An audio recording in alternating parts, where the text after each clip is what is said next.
Hi, everybody. My name is Julie Berry. I'm the Senior Planner for Arts and Culture for the City of Salem. And we are here tonight for an artist presentation on the Charlotte Forten Memorial Project. And we're going to get into a little bit more who Charlotte Forten was and what that project is in a little bit. But I just wanted to take a moment to welcome you all here to Espacio. Thanks to the North Shore CDC for letting us be here. It's a great place to be and connect with our community members. So thanks for coming out. I'm joined by my colleague Abby from the MAPC, and the MAPC have been incredible partners on this project as well, holding our hand throughout. So shout out to you and all the folks on the Zoom world that are helping to make this happen. So if you could advance the slide, I do want to take a quick moment to acknowledge that while we are at Espacio that is owned by the North Shore CDC, this land is Namkig, and it's the fishing place. So just wanted to acknowledge that there are generations of Indigenous people have lived here and passed through these lands. And our full formal land acknowledgement is there. And I'm just going to take a moment to read that for you guys. This land is Namkig, or the fishing place, where generations of Indigenous people lived and have passed through for centuries. From the village upon the Namkig River, known as the North River now, to the Sachem Nampashmet, its fortifications now known as Castle Hill. The people of the Namkig farmed, fished, traded, raised families, discovered and invented, created art, and above all else, honored the lands upon which you stand today.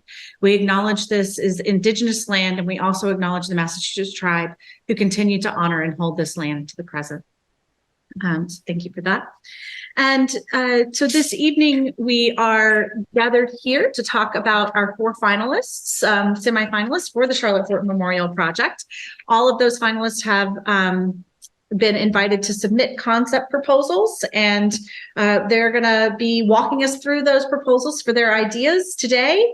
We're going to talk a little bit about the project itself, how we got here, what brought us to this point, why this project, and then the artists are going to present their concepts, and then we're going to open it up for Q&A, both virtually and here in the room, for the community to give their input on the designs, to ask questions of the artists, and then most importantly, once we culminate the conversation today, they'll be voting for the next 2 to 3 weeks.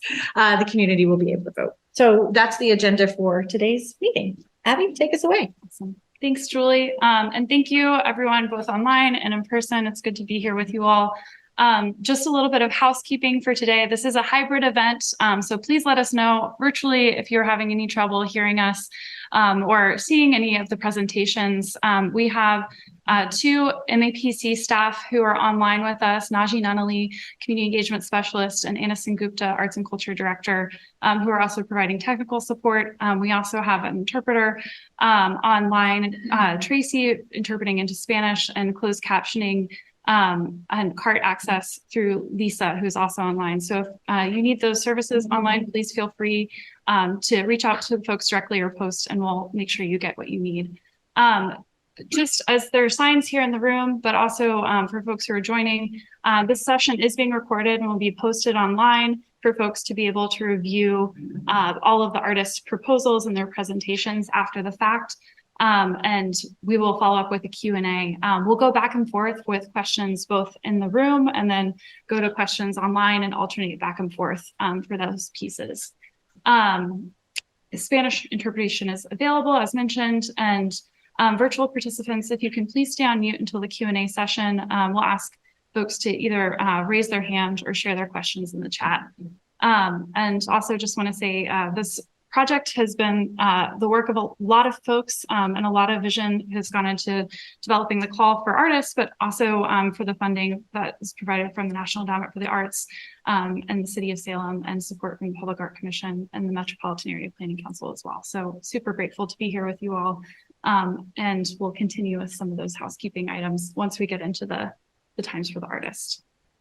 And just goals for today's session is really to just give an overview. If you haven't been following the process for the Charlotte Forten Memorial Project, just give a brief overview of that, and then also provide opportunities to really hear directly from the artists that have been selected through this process as they present their designs for a memorial for Charlotte Forten.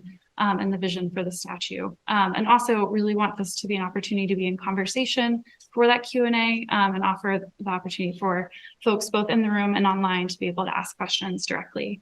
And then, as Julie mentioned, just really an invitation to everyone, both in the room and also online, to share the voting link that will be shared after this presentation for you to vote for your favorite concept for memorial.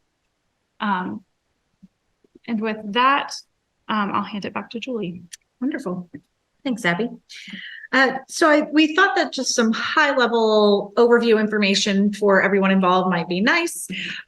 We have a slide in front of you. What you're looking at here is Charlotte Forten Park. So if you're not familiar with this space, it used to be an empty, it was a gas station for a while, then it was torn down. It was an empty vacant lot. It was used for carnivals, became overgrown, and the city purchased it in 2017 through the SRA, the Salem Redevelopment Authority.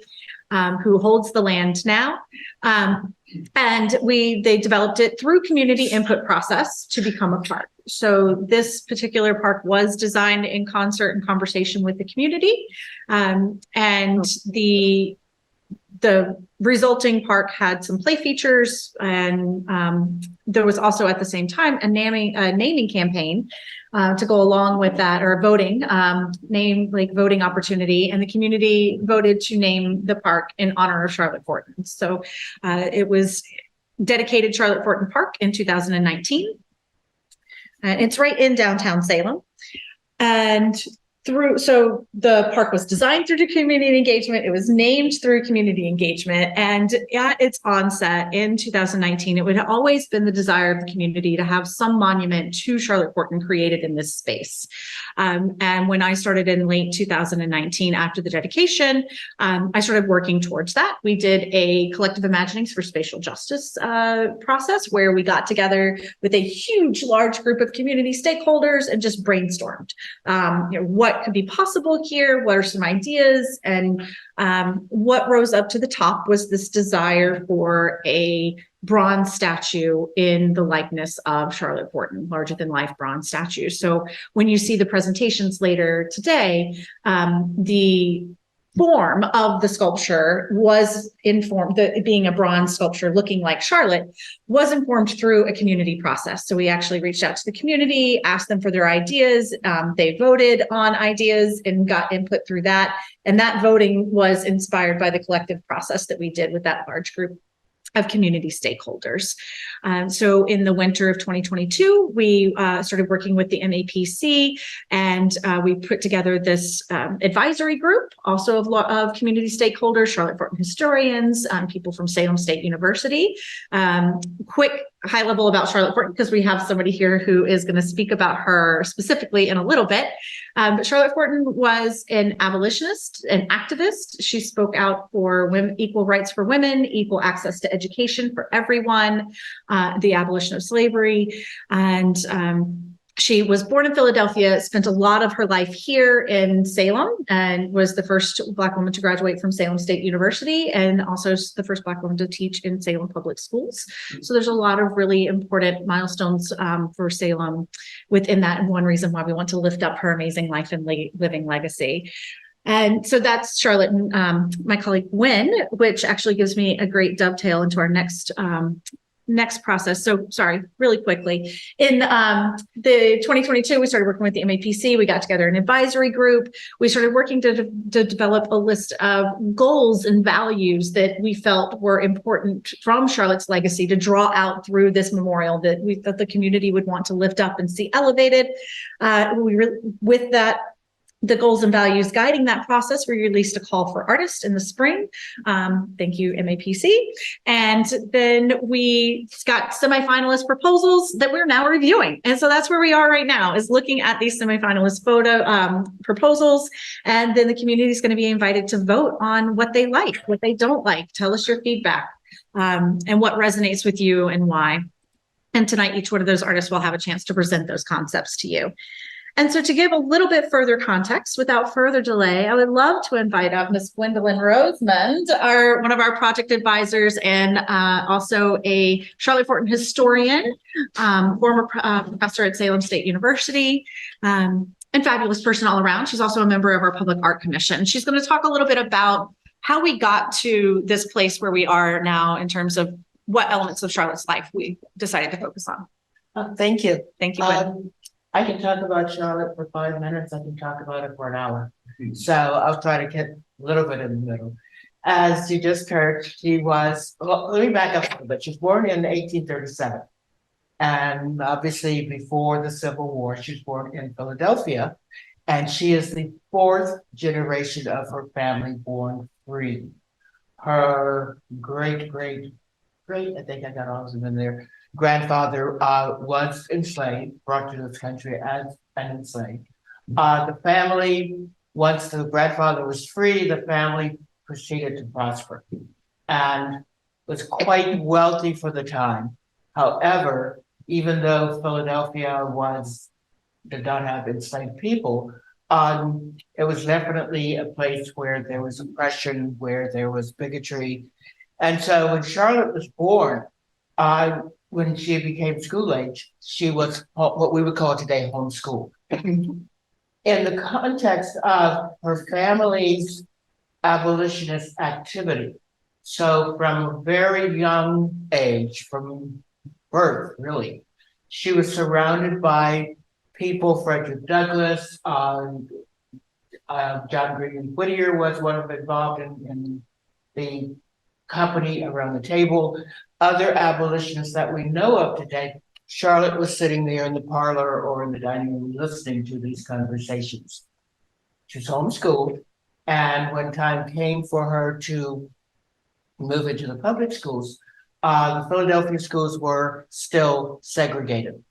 And Salem schools had been segregated, and thanks to the Ramon family, who you may also know about in Salem, had been reintegrated, and Charlotte's father family sent her to Salem to live with the Ramones. Once again, she's in a situation, in a setting where people are talking about abolition, people are talking anti-slavery, people are active in the movements. So she's hearing these discussions about oppression, about freeing her people. She's keeping a diary. And one of the themes in her diary is that she wants to do something for the good of her people. When she is finished with grammar school, she decides to stay. Her father gives her permission to stay because the Salem Normal School has just opened, and she becomes the first Black graduate of Salem Normal School, now Salem State University, in 1856. She writes in her diary about how much she loves, embraces Salem. She particularly writes about how much she learns at now the university. She had a relationship with friends in Salem, not only the Ramones, but others in the community who she was happy to be friends with. She keeps all of this in her diary, which is available, by the way, the Journals of Charlotte Forten. She is constantly in conversation about what can I do for my people. We need education, we need freedom, we need justice. Constant conversations. Once she has finished with the normal school, she also applies. 2 things happen. She is involved in becoming a teacher in the South Carolina Sea Islands. And this is a program where, as the war proceeds, the islands, Hilton Head now, those islands today, have been plantations. And as the plantation owners escape, if you will, onto the mainland, the enslaved people on the islands are left really very much to their own, taking care of themselves. As the Union Army comes in through the sea, they begin to provide services for the enslaved people, one of which is education. Charlotte then leaves Salem and goes to the Sea Islands to become a teacher. She writes about this. She has articles in the Atlantic Monthly where she talks about teaching in the Sea Islands. And again, if you're curious, those articles are available online. and Charlotte Forten, Sea Islands, easy to find. When she, as I said, she becomes the first Black teacher in the city schools, the Salem city schools. Once she leaves Salem, she gets married, she moves to Washington, D.C., where she is involved in the founding of the National Association of Colored Women. She is involved in the women's movement. She is involved, continues to be involved in, excuse me, in the race uplift movement, which follows emancipation, that of continuing to bring education, to bring services, to be completely committed to the uplift of her people. Funny how some of her values overlap with the values of Salem, with our unique history. When we talk about freedom, when we talk about liberty, when we talk about caring for one another, Charlotte certainly embodied all of those. She is as much ours, perhaps more, than she is Philadelphia's. I don't know how Philadelphia feels about that, but she is ours. And so to bring this project into reality, of the research and communication about Charlotte has been going on now for about 40 years. And it's been one step at a time. First, just, a room on the campus named after her, and a publication which told her story. And flash forward a few years, the park. And here we are talking about a statue. So it's a really wonderful moment. It's a time to recognize and cherish those values, which are as much Salem's as they are Charlotte's. And we're proud of her. Thank you. Thank you so much.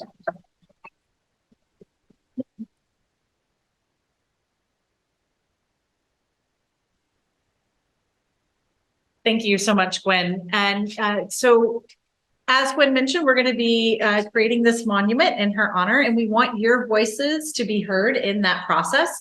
We wouldn't have gotten this far without community voices, and we can't finish it without community voices. So we will be opening the voting tomorrow morning.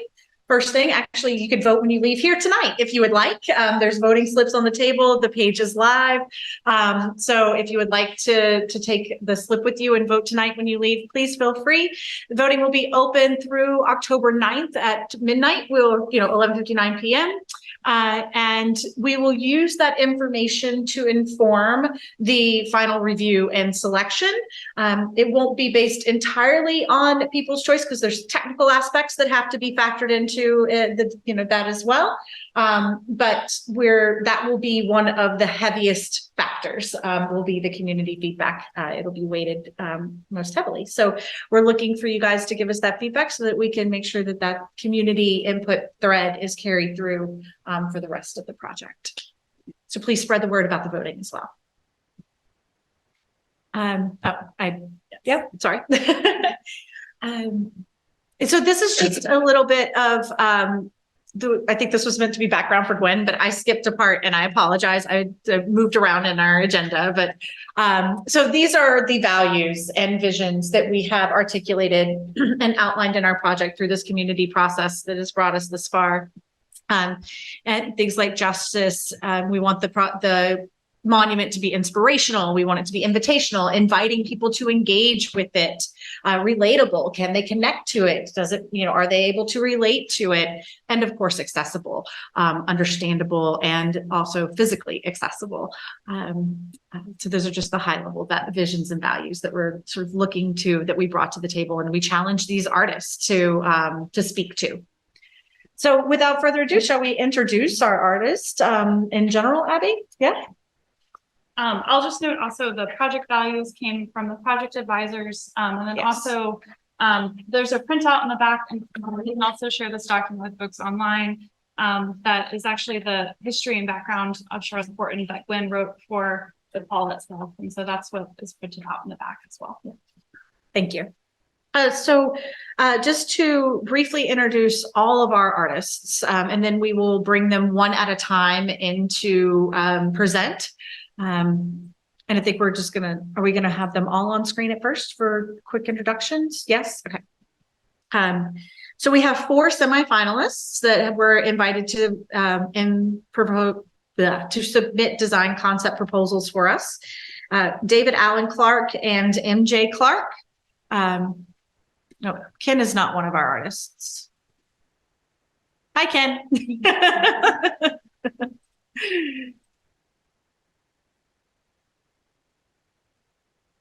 There we go. There's Anne. Wonderful. So we are joined today by David Allen Clark and MJ Clark, Anne Hirsch, Aichu Hopen, and Steve White are the artists that we have submitted proposals, all incredibly wonderful proposals, incredibly talented artists, and they're all going to be invited to present details about that in just a minute. So did you guys wave when I introduced you to say hello? Awesome. Great. Thank you guys so much for being here and being with us at this awkward sort of hybrid situation, but we're doing our best and we're trying to make it as accessible for everyone as we can. So appreciate you being here with us to do that. So we're just presenting in alphabetical order this evening. So we're going to be starting with David Allen Clark and MJ Clark from David Allen Clark Speakers. So the rest of you guys will be put into a waiting room and then we'll be back with you shortly. Yes. Hi, welcome. Hi. Hello. So we're just going to do a screen share and then you can take it away. Oh, do you want us to do? No, you just nod at us whenever you're ready for us to advance the. Good. You caught me a little flat-footed there. Like that. No, Panic. forward. Back to the blood rolling. Okay. We're ready when you are. Go ahead. Yeah. Yep. Well. You can show the first slide. Yeah. Yep. Great. Yeah. Thank you again for inviting us to share our ideas for Charlotte Forten Park. Obviously, I'm David and this is MJ. We've been life and business partners for 36 years next week. So we work together pretty darn well, I think. Mm-hmm. And we're also lucky we have about 60 permanent figurative monuments scattered around the U.S. and we're very grateful for those opportunities and excited about them. These images are just a sampling of the work we've done together that are relating to this project. And the photos show we like to include the members of the communities in these photos because we really genuinely believe that collaboration with them is what makes our work better, more powerful, and more resonant in the communities. We really try and serve the communities that select us. So thank you. Next slide. We were focusing on young Charlotte because she was only 16 when she arrived in Salem. And as few sculptures as there are of women of color, there are even fewer of girls of color. We wanted her to be able to inspire today's youth to see themselves in her and to know that they too can change the world. It's really wonderful that the city of Salem has asked the public what they wanted to see in this park. Number one in the survey was a desire to focus on Charlotte as an abolitionist, to show her desire for equality, diversity, and human rights. The people also asked for a monument that would look as grand and prominent as the existing sculptures honoring white men. So we went for a big idea that illustrates the results of Charlotte's life's work, an idea that would show at a glance what she accomplished, and an idea that would show everyone that this is her park.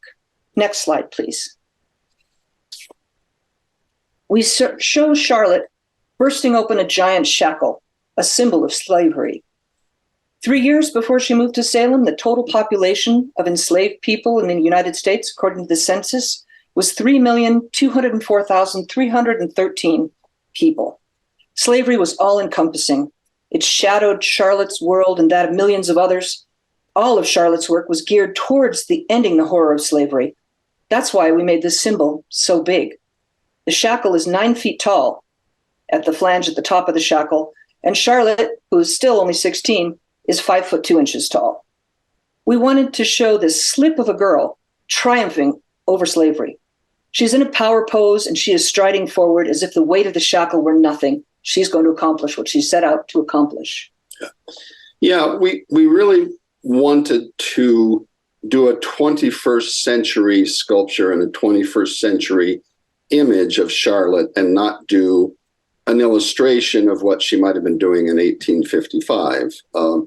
We really wanted to link this to living activism today and show mostly young people in the park that it is possible to work and strive and succeed. The idea is bold. Her efforts are successful. It shows that you too can be a success as an activist and change your community for the better. Another thing the public wanted was to have a good likeness of Charlotte. We admit this is not it. It's just too small to work on. So we made this. Next slide, please. Here's the Charlotte we envision. Her face is lifted toward the light, shining through the gap in the shackle, a gap that she helped create. Her look is triumphant, hopeful, and aspirational. She believes in a better world and has helped to make it so. Next slide, please. This is what, you're doing this page. Go ahead. No. This is what it would look like in the park. We have placed it in the front of the park because we read some postings on social media complaining that it was looking like Pirate Park. And having her sculpture up front helps her claim that is her space. It also makes it a little bit more like drive-by art where people on the street can see it passing by, people on bikes, and also people on the sidewalk. That seemed to be the most visible place we had to put it. It's also easy to see through so that it doesn't block other sight lines through the park when other activities are happening. And although we have utilized community input throughout the process to develop the idea, we suggest that that community engagement be carried forward by having community members write letters or brief notes to Charlotte.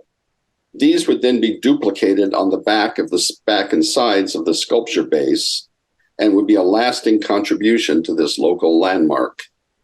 These could be done on 3x5 cards that we would then take and digitize and cast to be attached. Like most of our public monuments, Charlotte will be an active member of the community long after our involvement is gone.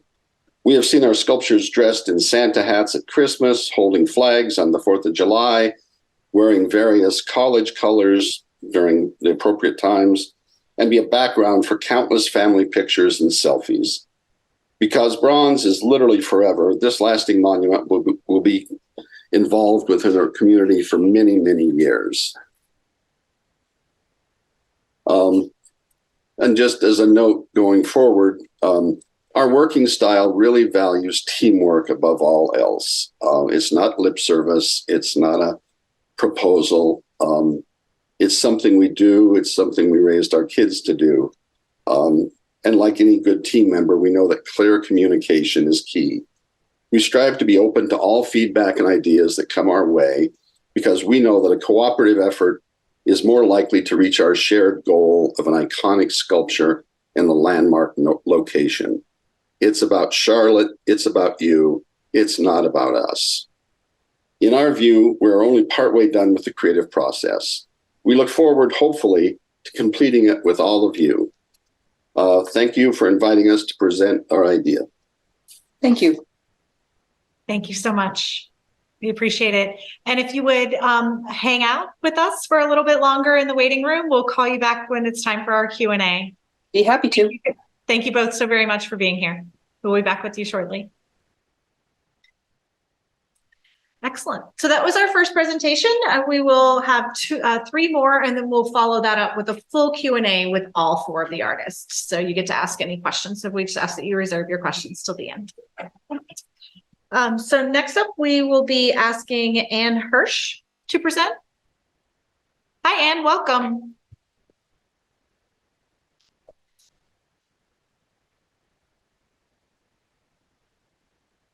There we go. Hello. Hi. Hi, it's great to see you. Nice to see you too. Thanks so much for being here. It is an absolute pleasure and an honor. And I just thank you so much for all the work that you've done in MAPC and Salem. I'm just so excited. I'm a pretty local artist. My studio is about 50 minutes from Salem to the south at this hour of the night. And I come to Salem often and enjoy it.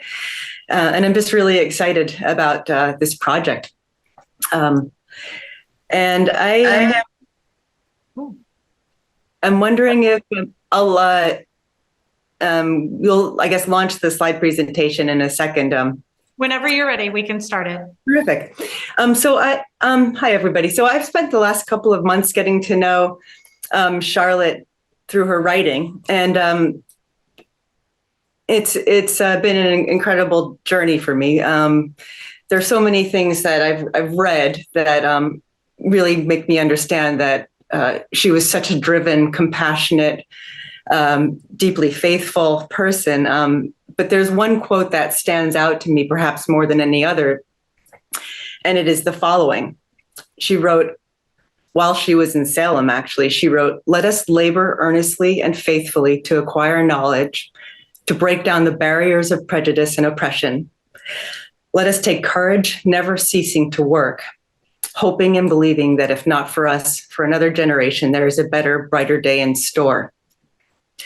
And I'm moved by that quote because she's not just thinking about her contemporaries, the people that were living in her day, who she was fighting for. She's thinking about tomorrow and the generations to come and her hopes for that. And that really struck me, her unwavering commitment and compassion for not only people of her day, but people in our day too. So that when I started working on this, the concept for this project, I didn't only ask myself who Charlotte was, but I asked myself, what did she care most about? And how can we honor her legacy by making this an essential part of the sculpture, along with a representation of Charlotte herself? And I also asked myself how one sculpture can command a long park with two entrances, one on either end, when the middle of the park can't be used as a possible installation site. So that's an interesting problem. And I'm really excited to share my solution with you. You're looking at an overview of Charlotte Forten Park. And what you're looking at are the locations of not one, but two sculptures. On the right side of the screen is the first sculpture. And I am proposing a monumental scale portrait of Charlotte Forten Grimke. And that side of the park is the riverside side of the park. On the left side of the park, you see sculpture 2 indicated, and that is a smaller than life-size figure, 3/4 life-size actually. And that figure represents the people that she fought for, both in her day and in ours, essentially. And it also represents the many untold stories there are of people who fought, who have struggled, and whose names we might never know. The two sculptures are interacting with one another across the whole span of the park, so that the whole park becomes a part of the artwork. And when you walk into the park, you're walking into the artwork. If you will move on to the next slide, please. Thank you. So here is the monumental scale portrait of Charlotte Forten. And scale is a very important part of my proposal. We react very differently to representations of figures at different scales. Here is a 5 times life-size portrait of Charlotte. On its face, it will stand at top of her head will be at about 6.5 feet. The scale of the head emphasizes her prominence, and the scale of this sculpture, it can handle the size of the space it's being installed in, which is quite large. I also think when I think of just the mass of this sculpture, it kind of evokes a large boulder or a stone in a landscape. It has that sort of gravity and timelessness. And that's kind of what I'm thinking of when I think about Charlotte's message and the struggles and the barriers that she faced and broke through. That kind of gravity is what I'm looking for when I'm thinking about a sculpture of the head at this scale. Her expression conveys compassion, it conveys her bravery and her intelligence and her humility, all of those things that when you read her work, it come through so clearly. And I also propose that because her writing is how we know her personally through her writing, I propose that quote that I read to you at the beginning is on the base, prominently displayed on the base. And it's a quote that's enduringly inspirational. It will always really touch on all the things that she cared about so deeply. In the next slide, we are going to look at the sculpture of the figure that stands on the Derby Street side of the park. And actually, the sculpture of Charlotte is gazing towards this figure. She's telling visitors to look at this figure. The woman on the right this is a photograph that was taken in the 1860s in Salem. And it is a photograph of a woman who has not been identified. And I think I was very moved when I first saw this photograph because it really made me think of how many people whose stories are untold, who we don't know, who we might never know.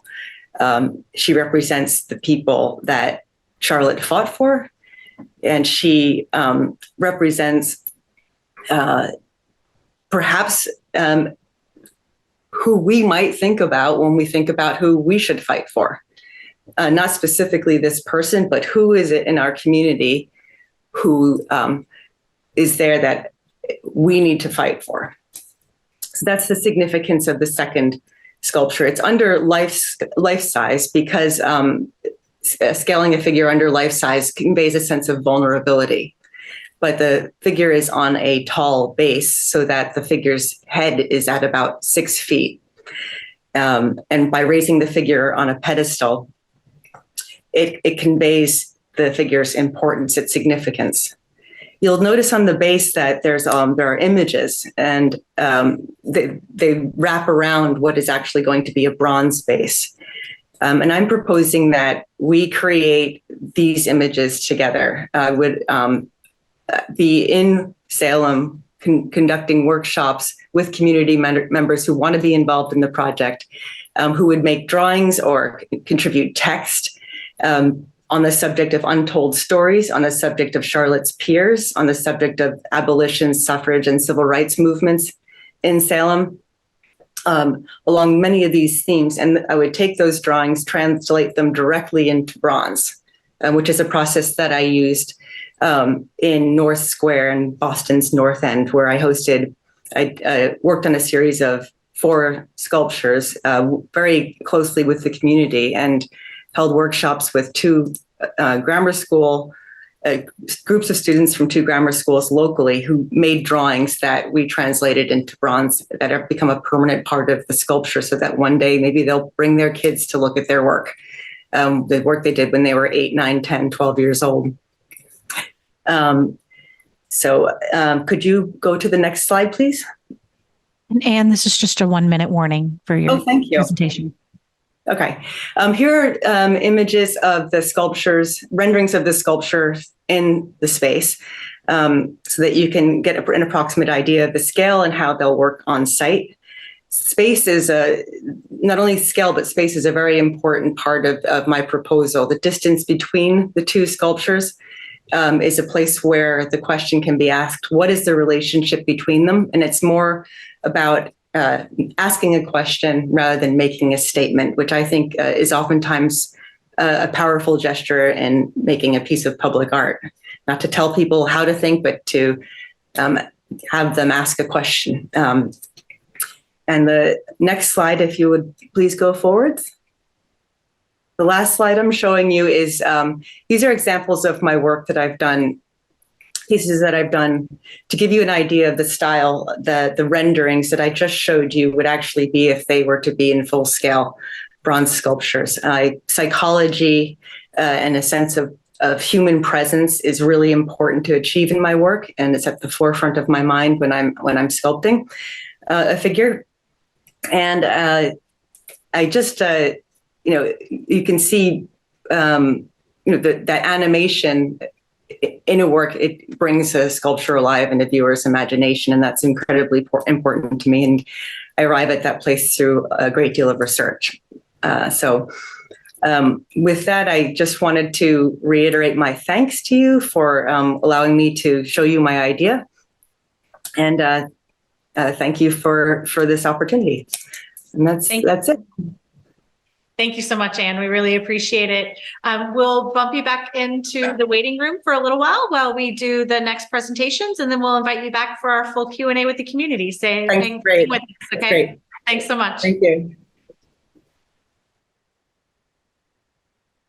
Excellent. So next up, we have Aichu Hopen of Humanity Memorial. So we'll wait for her to join us from the waiting room.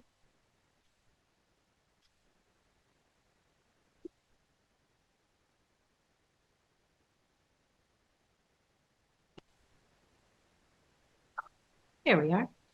Oh, hi. Oh, technical difficulties. Hang on a second, guys.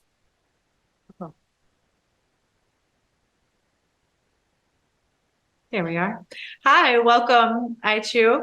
And thank you for being here today. Whenever you're ready, feel free to take it away.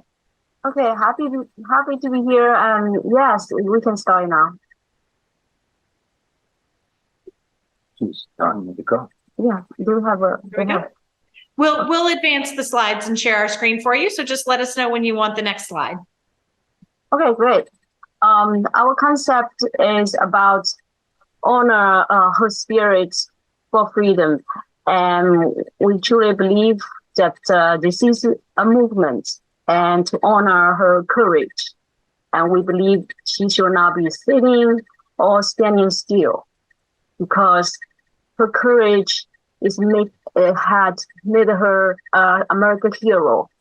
She contributed all her life educating and freed about the cause for freedom. So this noble mission is still continues. That means her movement should be carried on within our heart and our action.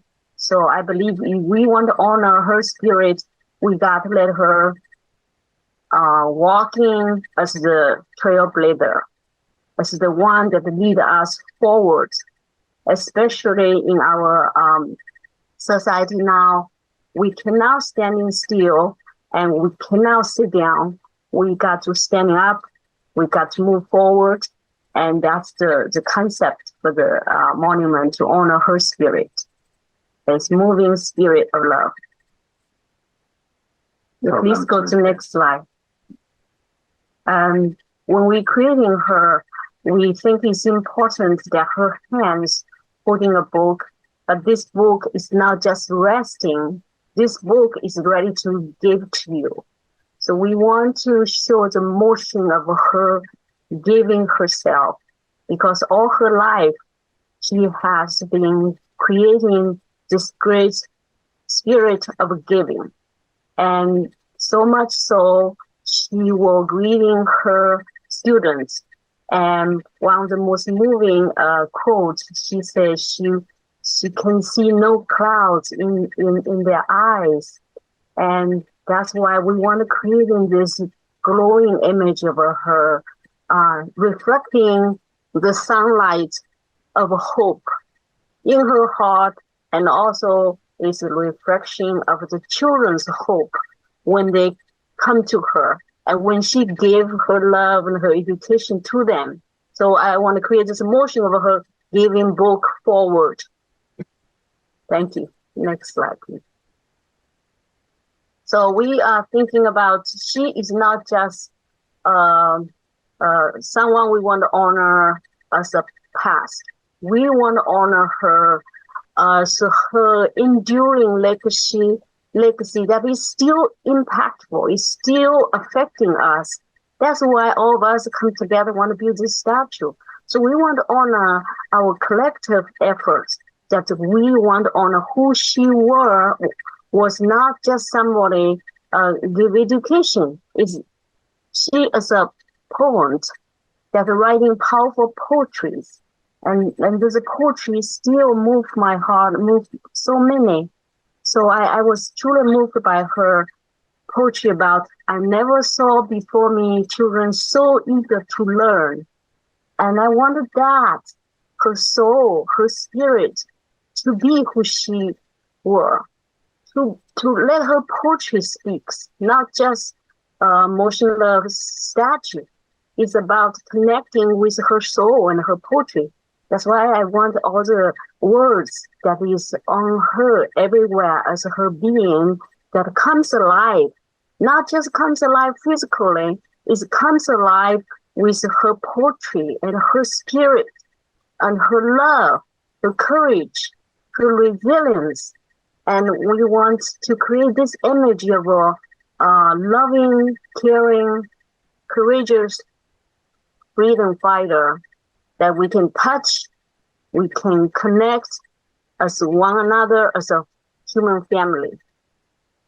Please go next slide. And I think it's important we have the doves on her shoulder, watching over as her spirit, watching over us. We want to remember that we are one another's keeper. We are a human family. So I want this, the dove is so personal. It's like when I have my 5 children and they both live in school, I will ask them, think about if you can say, I can be your friend, right? That's my oldest son say that. So I teach all the younger ones, say, hey, we can be friends. So my youngest boy of 13-year-old just had a fight in the school because somebody thinking he looks different, call him a nickname, degrading names. And my older boy had choked in the playground, blacked out. So as a mother of immigrants, and I think it's so important that we need to see the common goods that bond us together. So I think it's important we uplifting this voice of peace and love from her and manifest on her shoulder, on her hands, to show us that we can come together, we can share this love and the common and humanity, and so we can see all of the children, all of us, we can build together, we can uplifting each other together. So the symbol of a dove is about the spirit of love that we all share. And I believe that the hatred can be untaught, and we fight for freedom is for all of us because we are shared this destiny together. Please go next slide. The video, I hope it plays, is I show you the likeness of her that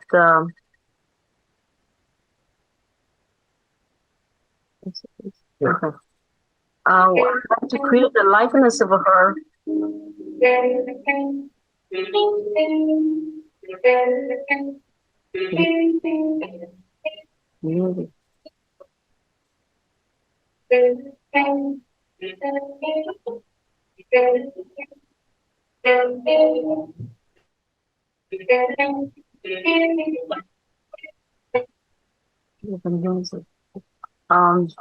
Yeah, this is just a clip of showing the likeness. We like to let you know that we are open to inputs. This is just a starting point of conversation, and we have this concept of how we can all walk in as a moving spirit of love. And we want to honor her as the legacy, that as a trailblazer that continue this movement in our heart and inspire us to continue the work for freedom, for equality, and we all desperately need it because life depends on it.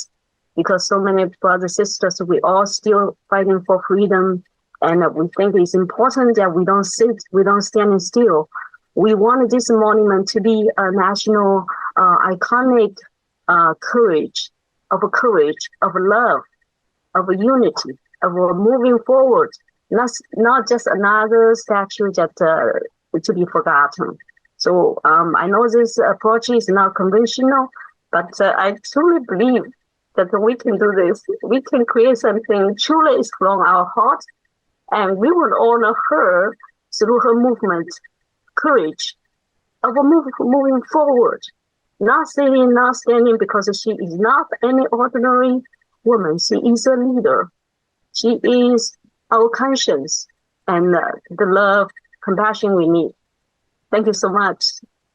Thank you so much, we really appreciate it. And we're going to put you guys back into the waiting room for just a few minutes. We're going to have our last presentation, and then we're going to invite you back to be with us for the full Q&A. Okay? So just hang tight for a little bit longer. Thanks so much for your presentation. Bye. Excellent. And then last but not least, we have Stephen White, Stephen White Studios.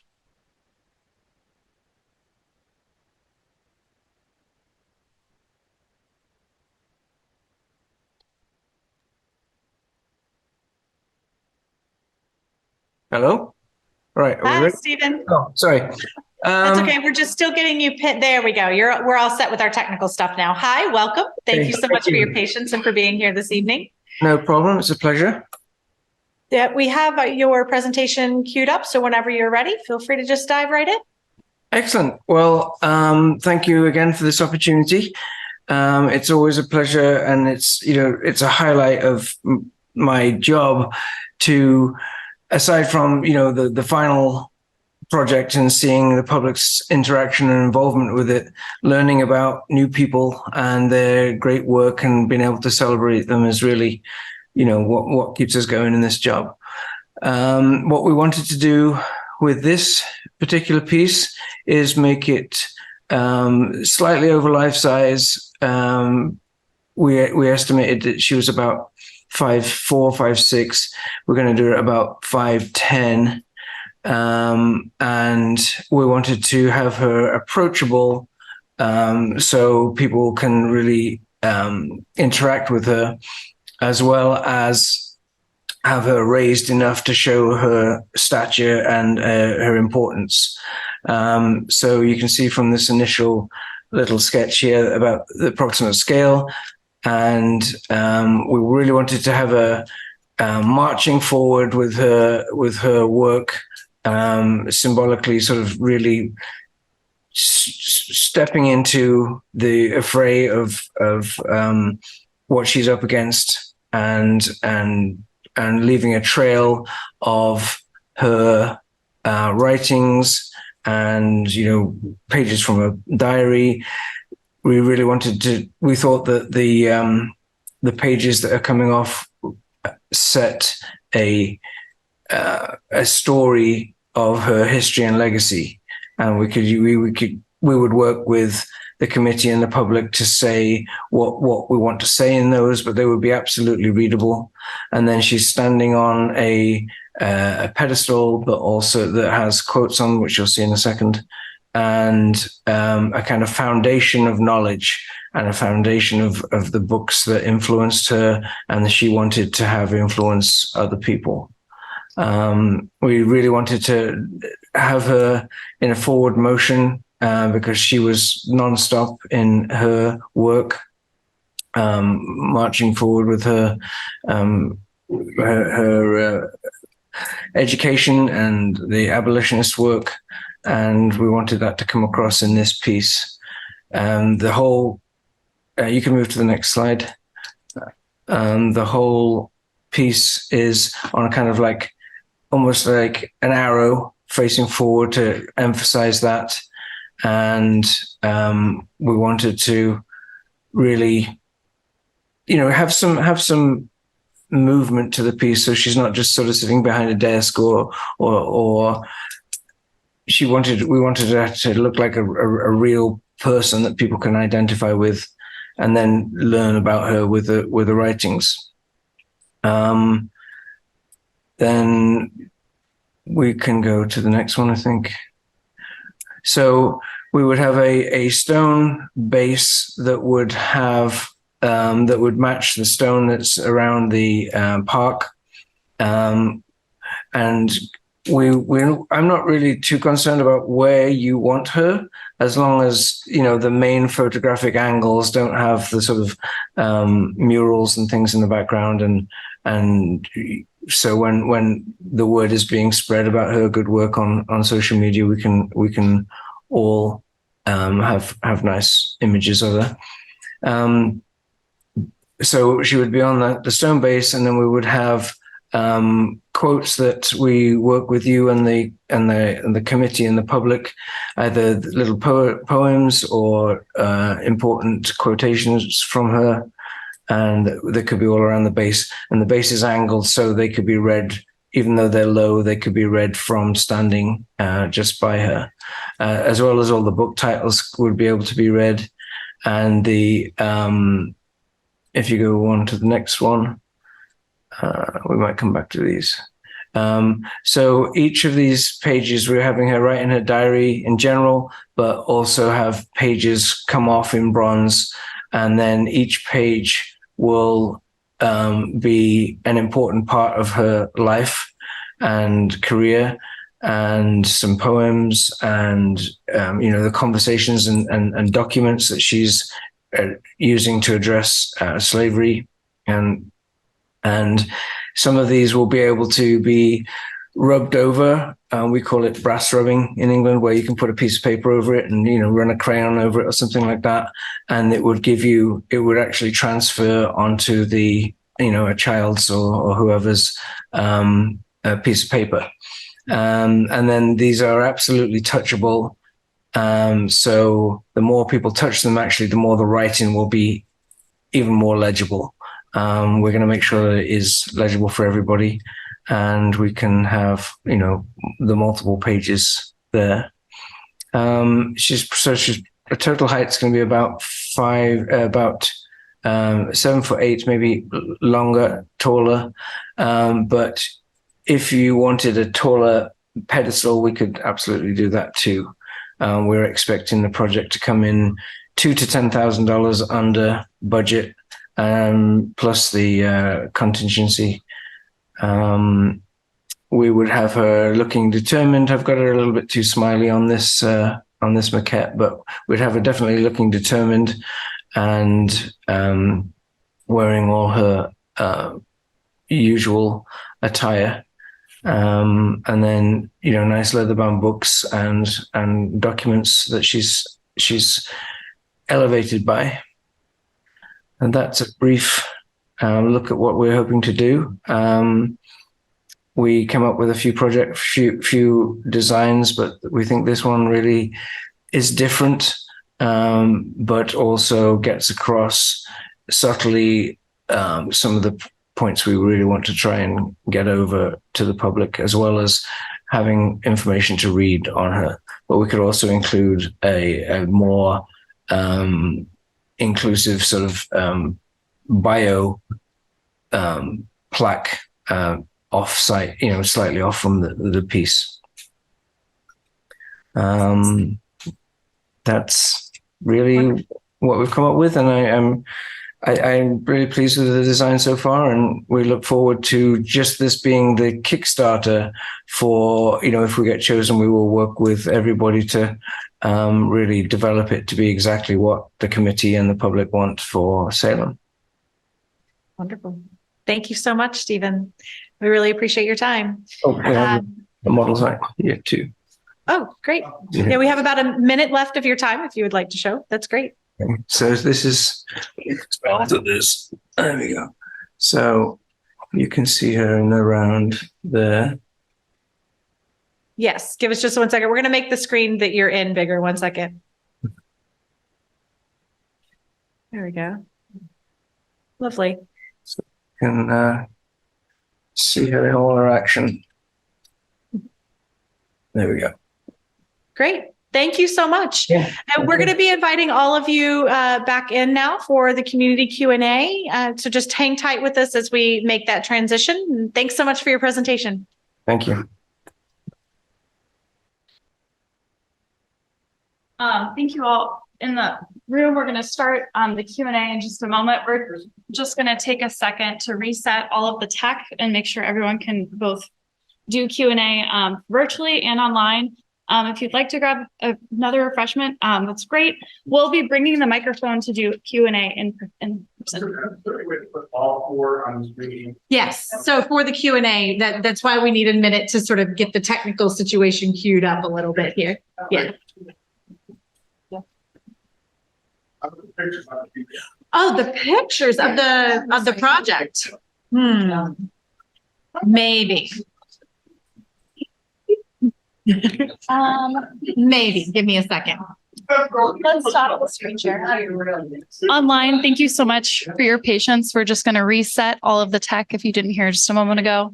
And thank you to all of our artists for your patience as we just get everything pulled together. We'll start with our Q&A in person and then we'll go online. So if you have your questions, you can either share them in the chat online or raise your hand and we'll alternate between questions in the room and then online. The question was, would we be able to show all 4 designs on the screen at the same time? And unfortunately, we don't have a slide created that shows all 4 of them. So we were trying to figure out a way to do that. But we don't want to hold up the Q&A for trying to find that. If it's helpful, we do have visual aids. But let's see something you can do. I know it's not great for everybody. So we're going to get started. If I could call the room back together, we're going to start our Q&A. Thanks so much for being here. And we're going to start our first question off in the room. Does anybody here have a question? And I'll just remind everyone in the room and online, you can direct your questions to individual artists or to all the artists. And we're really grateful to have dialogue with everyone, but please do try to get to a question so we can hear from everyone since we have limited time tonight. And if you want to ask a question into the camera, you can ask it into the microphone yourself, or we can ask it on your behalf if you're more comfortable. Your choice. That's the camera right over there. I know it's a little weird. First of all, I loved all of the sculptures. We're going to have a very hard time. I had a question for I wasn't sure, what is the substance? Is it bronze? Is it stone? What is your proposal? Hi, thank you for this question. This is an important question. Yes, we are creating from bronze. This could be 100% museum quality bronze. And the color choice can be golden or green or brown or any color we desire. We personally, for this subject, I love to have a golden color. It's like the sunrise. It's like the light of hope that she was talk about the children. Excellent. Thank you. And Nashi, are there any questions in the chat or anyone with their hand raised? I do not see anyone at this time, so we can swing it back to the in-person folks. Thank you. You can just ask it. Thank you. To Rod's point, all excellent statues. Thank you very much. I have a question for Stephen. I want to confirm that the face of Charlotte, that's her actual face, correct? In other words, what you showed us would be what she looked like. She'll look, I mean, I was vice president of the Royal Society of Portrait Sculptors in London. I've 2 pieces in the Smithsonian National Portrait Gallery. The face that we will have on the life size or slightly over life size will look as much like her as my expertise can do. Yeah, I know that, but I'm saying what you just showed us, was that what she will look like? Maybe I'm not being clear. The face is only an inch tall, so I mean the likeness isn't great on that, obviously. Okay.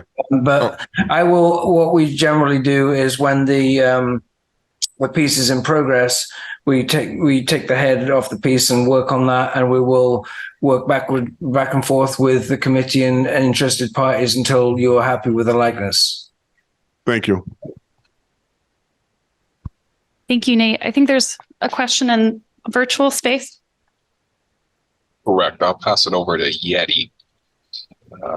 Yeti, feel free to ask your question. You just need to unmute. Yes. Hi. Can you hear me? Yes, we can. Yes. Okay. This question is for I. First of all, I loved all the designs and I agree it's going to be a very hard decision.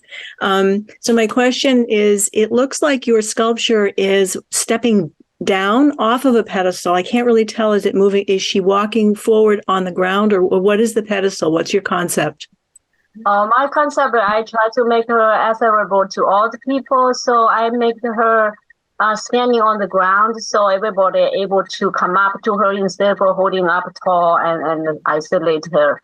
I think her spirit is about working hard for her people, for all children. And that's why I creating her standing on the ground. All the children, all different age can come up, touch her skirt, touch the letters on the skirt and touch the books and touch the doves and actually connect with her message of love and compassion and unity. So that's why I make sure she's standing on the ground. She's fighting continually in her spirit for all of us. All right. Thank you. Any other questions in the room? For any of our artists?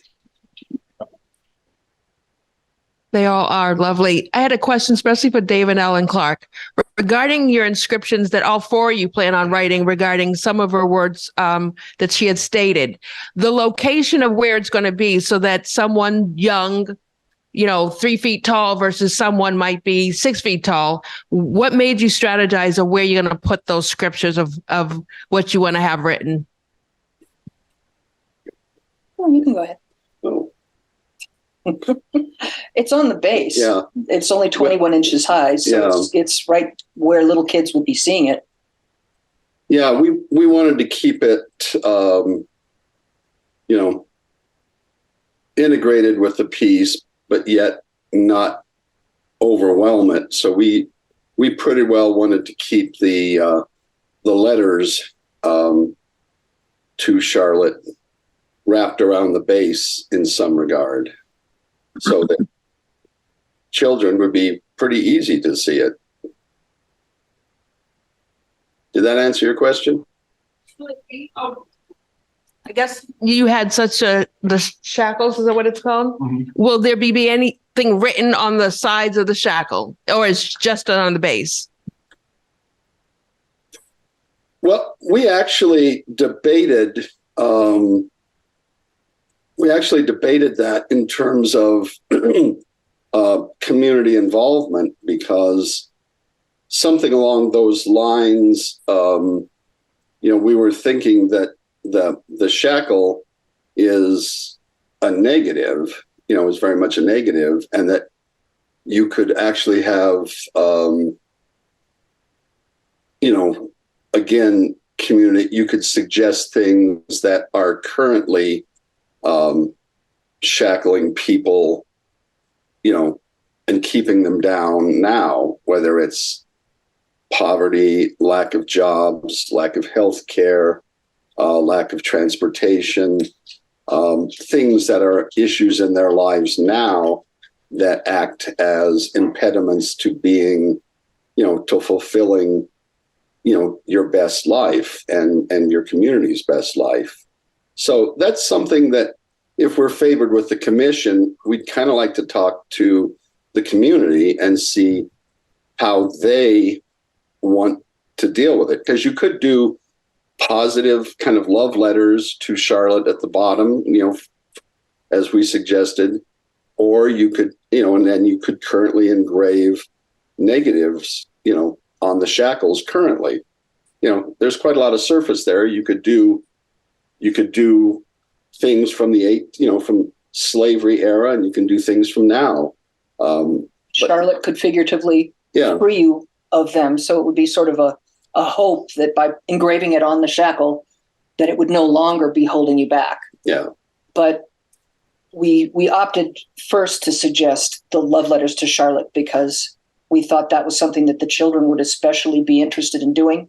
Yeah. And something that they could bring their children back, in a generation and see, Mommy wrote that. Isn't that cool? It's part of this monument that's going to be here forever. Excellent. Thank you. Is there a question online? We do, Miss Doreen Wade, if you don't mind unmuting yourself, please. Yes, I think you may have responded to it, and I didn't know you were just about to talk about it, but I was going to say, this is to David. How can you have people distinguish the difference between her being an educator and her being a slave, since the first thing you're going to look at is shackles?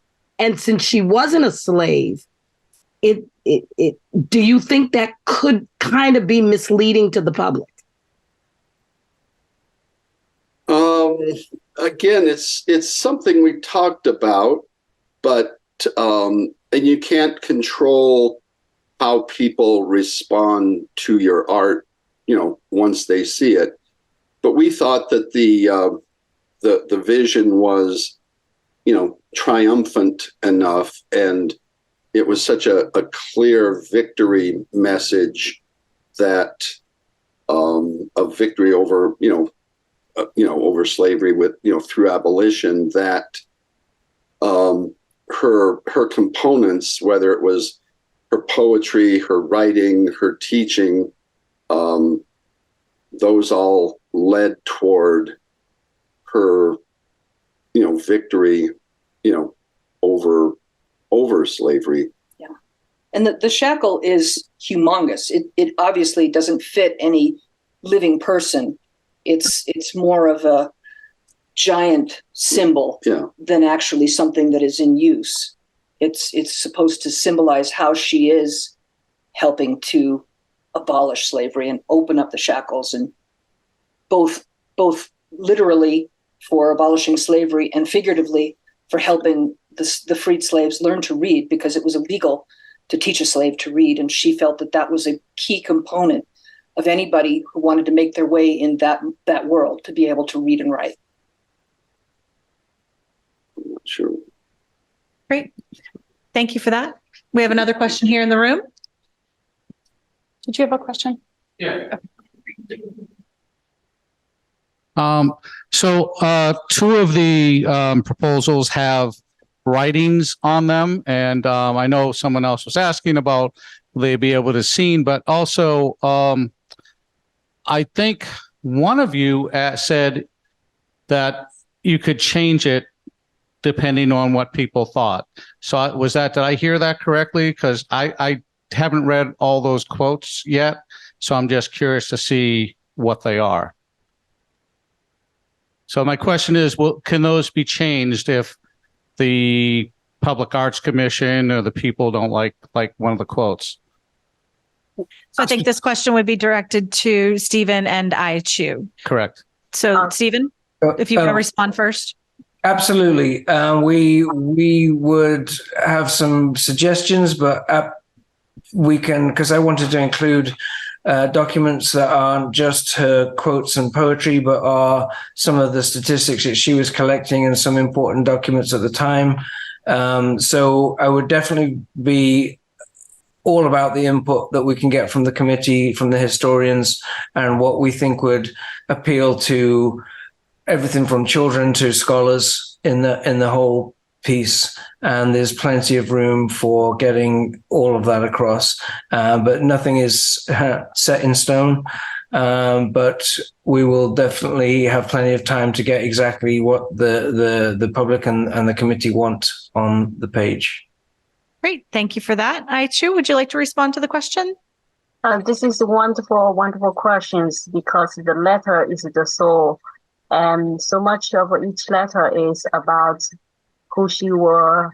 And also I will acknowledge that it's so important equally that we want to have the community's voice and the community's voice and the school children's voice. I want to combine all these poetries together so that we feel proud of that we build something together, not just quoting her poetry, because her words has imprints in our souls, imprint in our community. And besides the letters, I think it's important we have children's poetry, like a very short sentence of the children's feedback of her poetry, including children's handprints near the skirt, so that we know that this impact is received by their hands, by their heart. So the poetry is not just standing alone. The poetry is about how we immerse with each other, and the poetry is about the soul of her that connect with our community. So this statue is about the honor the past and give hope to the future. Great. So thank you so much. Thank you. Great. Thank you. Do we have any more online questions? Najee? I do not see anything at this time. Okay, we'll pivot it to an in-room question. This question's for Anne Hirsch. This is sort of touched on a little bit, but I admittedly was so excited and loved your concept of different sculptures. Could you actually speak a little bit more about the imagery you had ideas for the unnamed individual piece? Absolutely, yes. I saw that photograph for the first time in a lecture that was delivered by a scholar at Salem State, and the lecture was about untold stories, and it was one of many photographs presented of people whose identities are unknown. And this was a person that lived in Salem. The photograph was taken between 1861 and 1870, which is about when Charlotte was on her way to South Carolina to teach. So this person would have been there at the same time as Charlotte, but we don't know who she is. And for me, that means a great deal in terms of our goal as communities right now, trying to diversify our public art landscape and to tell the stories that haven't been told. But it's also represents someone that she maybe didn't know, but she fought for her in spite of the fact that she didn't know her. And I think that's such a strong message. It's far easier to fight for somebody that you love and you're close to than someone you've never met or someone in a future generation. But our communities depend on that kind of future thinking and that kind of compassion for someone we don't know. So that's why that photograph, it's an incredibly powerful photograph, a figure, the strength of that figure. And it's important that we don't know who she is, because it gets us to ask the question. And I think it's important to ask the question rather than just to, not create a space for the visitor to the park within the work. And there again, I think by proposing two sculptures, one for either end of the park, the whole park becomes part of the artwork. And so that when you enter the park, you're entering the artwork. And no matter which entrance you go in, you'll see the sculpture. Great. Thank you so much, Anne. Does that answer your question? Great. Do we have any more online questions? I am not seeing anything at this time. Great. Thank you, Najee. Thanks. This question for Stephen. You didn't really have a particular place where you thought the statue should go. I'm just curious if you have any ideas where you would like it to go, or where you think it would be best suited. One of the I think the second image on the PowerPoint shows it down the bottom end, because we were concerned about the background for photographs and social media and press being the murals. So I would probably prefer down the water end, and then and it's all absolutely safe from any flood zone in terms of the height and the materials. And then facing towards into the park. That way, when she's photographed from both sides and the front, she can be, the background isn't the murals and the pirate stuff, and thus, keeping the whole subject serious. So that was my general impression of where it should go, but it's wherever the committee and the public think it's going to be most suitable. Because I know you have events down there as well, so you want to allow enough space for these things to continue. Right. Thank you so much. Najee, do we have any questions from Cyber World? We do not have any. All right, thank you. We'll pivot it back in the room. This is a question for Anne, oddly enough, in juxtaposition from the last question to you. That part one of your presentation, that large head, is a very striking piece of sculpture. And I wonder, how disappointed would you be if that were the only one? You've made such a persuasive presentation about having the two in relationship to each other, and yet it's an incredible piece in and of itself. How disappointed would you be if it were just one piece? Well, am I unmuted? Yes. Always forget to do that.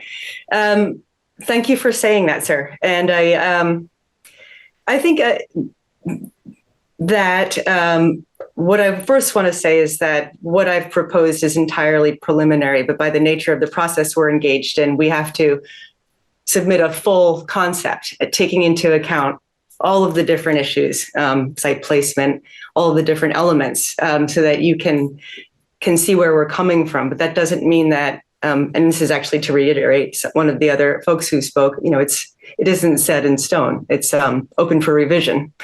But I would be somewhat disappointed because I think that, like I said in my presentation, that the work, it should be about Charlotte, but I've had this situation come up a couple of times where I've had the honor of sculpting a living person.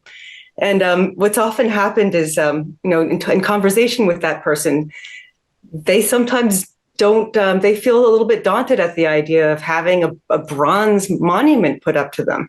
And it's a humbling thing. No matter how incredible you are, that's a humbling thing. And I think about Charlotte, and I think about what she would have wanted, and so I think that creating a prominent place for the people that she fought for within the monument is really important to honor her legacy.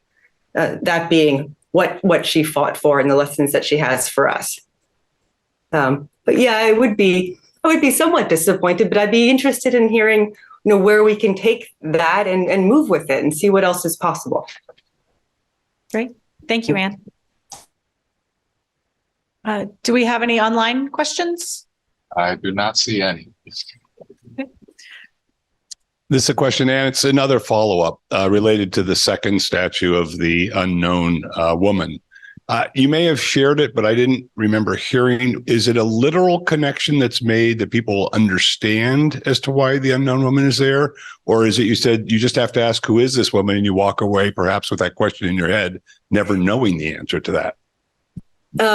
On some level, I think that it's important that her identity not be pinned down, because we'll continue to think about what the relationship between the two figures is. But on the other hand, there is a place on there's a bronze pedestal, and there's going to be a lot of community sourced drawings, text, information about untold stories. And that would be the thrust of the imagery and the text on the base. And I think I don't know if it's worth reiterating, but the untold stories about Charlotte's peers, about the abolitionist, suffragist, and civil rights movements in Salem, even how those movements then relate to what's going on today. There's a place for the base on for those types of imagery and text as well. Thank you so much, Anne. And actually, really quickly, I would just like to add, because I think it might be helpful for the community and everyone to know, is that we do plan on installing interpretive materials in the park that's outside of this project. So once the project is pinned down, the city would install signage and that would be appropriate to help interpret whatever is installed. Yeah. Are there any other questions online or in the room? Nothing online. Anybody, now's the chance. If you got questions, burning thoughts. I have a question for the commission. Okay. Yeah, let's. One of the things. Oh, you got it. Sorry. One of the things that I'm concerned about is I like all of the designs. There's pieces, parts of each one I really like. Some I'm like, not so sure of, but I would like to see it in the front because I'm afraid that people, if it's in the back, are not going to see it. They're not going to go back there, not going to go back to the swings, just not going to. And I get why want to put it in the back, and like Stephen's argument makes a lot of sense, but I still would love to see it up front because I think a lot of people won't see it in the back. So, yeah. Well, you guys are the committee, so no. No, thank you for that. We appreciate that insight. Any other thoughts, questions?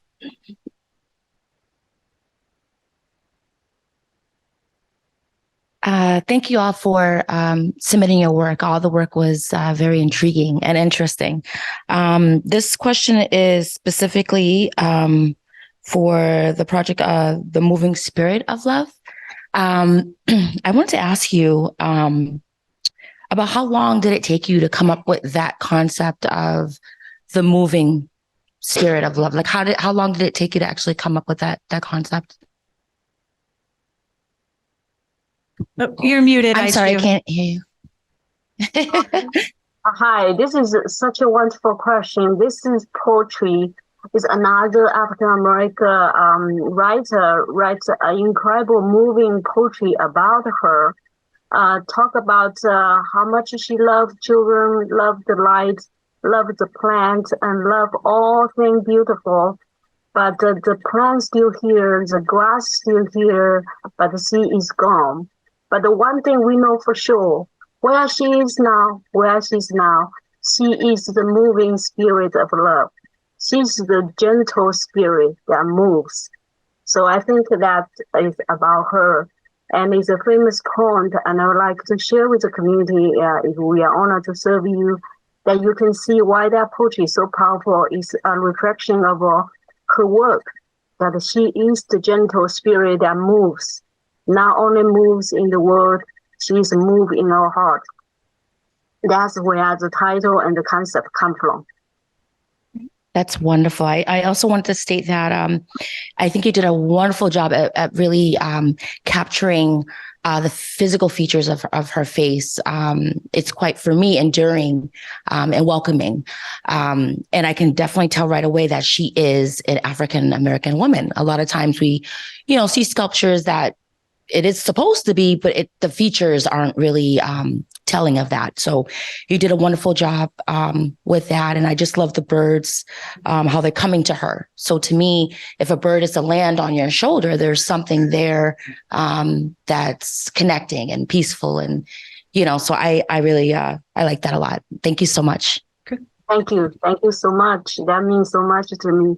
I truly moved by her poetry. That's why we thinking about her spirit, not only her likeness. We strive to create the likeness of her spirit as well, and that's why she connects with you so well. We will continue to make sure the likeness of physically and the spirit will be as perfect as possible. We are honored to create for you, and we can create together. Thank you. Great. Thank you so much. Najee, do you see anything on your end for questions? I do not. Okay. Any other? I have one question. Oh, there's a question from yes. Hi. Hi. Am I on here? Yes. Yes. Yes, I just had one question about the humanity sculpture. Actually, everybody's work is beautiful. It's very moving. But I was wondering, what was the reason behind having 3 doves with Charlotte? The dove can be 3 or 5 or 7. Actually, is open for your input, because I thought one near her feet is like representing she is a trailblazer for freedom, for peace, and one look at the book, not only symbolically that the knowledge of love, the education of love is so important. I truly moved by one of the letter sent to all the schools by a Holocaust victim. And her letter is, we need education about love. And she said, in my own eyes, I saw the most intelligent doctors and engineers that kill babies, kill innocent children. And so the education should be about love. And we don't want our education creating monsters. So the book, I try to refer to the knowledge of love is important more than ever. And, thank you. Thank you. Well, it is 7:30, so we want to be respectful of our artist's time. Thank you all so very, very much for being here this evening with us. Are there any last, I would take one last question.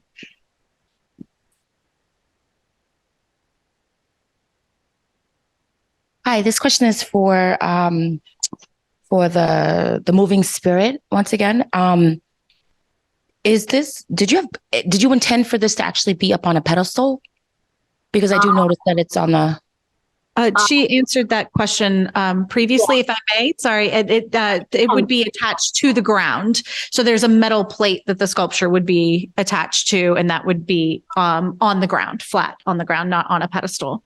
Yeah, but if you really like to have a small, low pedestal, that will be okay too. We will welcome all input because this is initial concept. We will work with you, but the main purpose of this moving spirit is about she moving among us, and that's what I believe she would like to be.